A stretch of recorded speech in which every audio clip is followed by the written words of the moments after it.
Delhi university छात्र संघ चुनाव में 7 साल के बाद कांग्रेस पार्टी के स्टूडेंट विंग यानी एनएसयूआई ने अध्यक्ष पद पर अपना नाम दर्ज करवा लिया है। एनएसयूआई ने इसके अलावा संयुक्त सचिव पद पर भी जीत हासिल की, जबकि अखिल भारतीय विद्यार्थी परिषद यानी एबीवीपी ने उपाध्यक्ष और सचिव पद पर कब्जा जमाया। इससे पहले दिल्ली यूनिवर्सिटी के 52 कॉलेजों और विभागों में चुनाव के नतीजे रविवार को घोषित किए गए थे।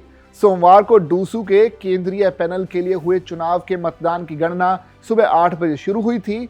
आइए जानते हैं कि डूसू के केंद्रीय पैनल में जीत हासिल करने वाले चेहरे कौन कौन से हैं। ये एक ऐतिहासिक जीत, जब हिंदुस्तान के अंदर भारतीय जनता पार्टी की तानाशाही का डंका बज रहा है, उस डंके के बीच पर हम लोग अब की बार डूसू की सीट लेकर आए हैं, वो भी अध्यक्ष पद की। दुनिया एक बात कहती आ रही थी कि एबीवीपी अध्यक्ष की पोस्ट नहीं हारेगी। हमने भी उसी दिन ठान ली थी कि एबीवीपी को अध्यक्ष की पोस्ट ही इस साल हरानी है। तो बहुत बड़ी लैंडमार्क जीत है। सभी स्टूडेंट्स का मैं धन्यवाद करूंगा कि उन्होंने एनएसयूआई के पैनल पर विश्वास जताया, बदलाव की और काम की राजनीति को डीयू के अंदर एस्टेब्लिश किया। उनके विश्वास को हम लोग खड़ा उतरेंगे और डीयू के अंदर काम की पॉलिटिक्स की एस्टेब्लिशमेंट करेंगे। इशू जो आप डेली पीते हो, पानी, पीने तक का पानी यूनिवर्सिटी के अंदर नहीं है। 400 TDS का पानी यूनिवर्सिटी दे रही है। एप्लीकेशन देने के बाद भी चीज़ें ठीक नहीं होती, उसके लिए भी हमें केस करना पड़ता है। अगर यूनिवर्सिटी में पानी की पीने के लिए भी अगर हमें केस करना पड़ रहा है तो वो यूनिवर्सिटी का हाल बताती है कि 7 साल में एबीवीपी ने सिर्फ झूठे वादों के अलावा यूनिवर्सिटी में कोई काम नहीं किया। स्टूडेंट ने उस चीज़ को समझा और एबीवीपी की तानाशाही को नकारा।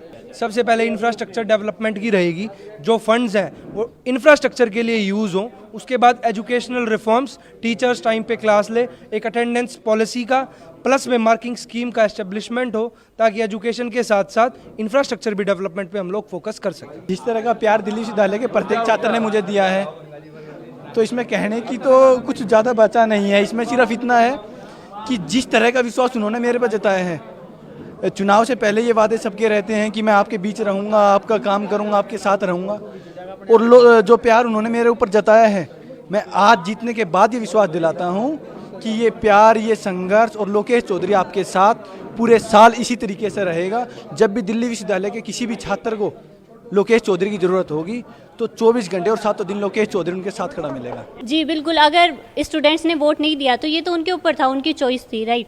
बट स्टूडेंट वेलफेयर के लिए काफ़ी सारे पॉइंट्स हमने रखे थे। लाइक मैं एक गर्ल कैंडिडेट थी, तो हमने ये मैनिफेस्टो में भी लिखा था कि 12 days menstrual leave for every women in Delhi university ज़रूर इम्प्लीमेंट होता। इलेक्शन नहीं जीती हूँ, फिर भी 2 कैंडिडेट जीते हमारे, तो ये ज़रूर इम्प्लीमेंट होगा।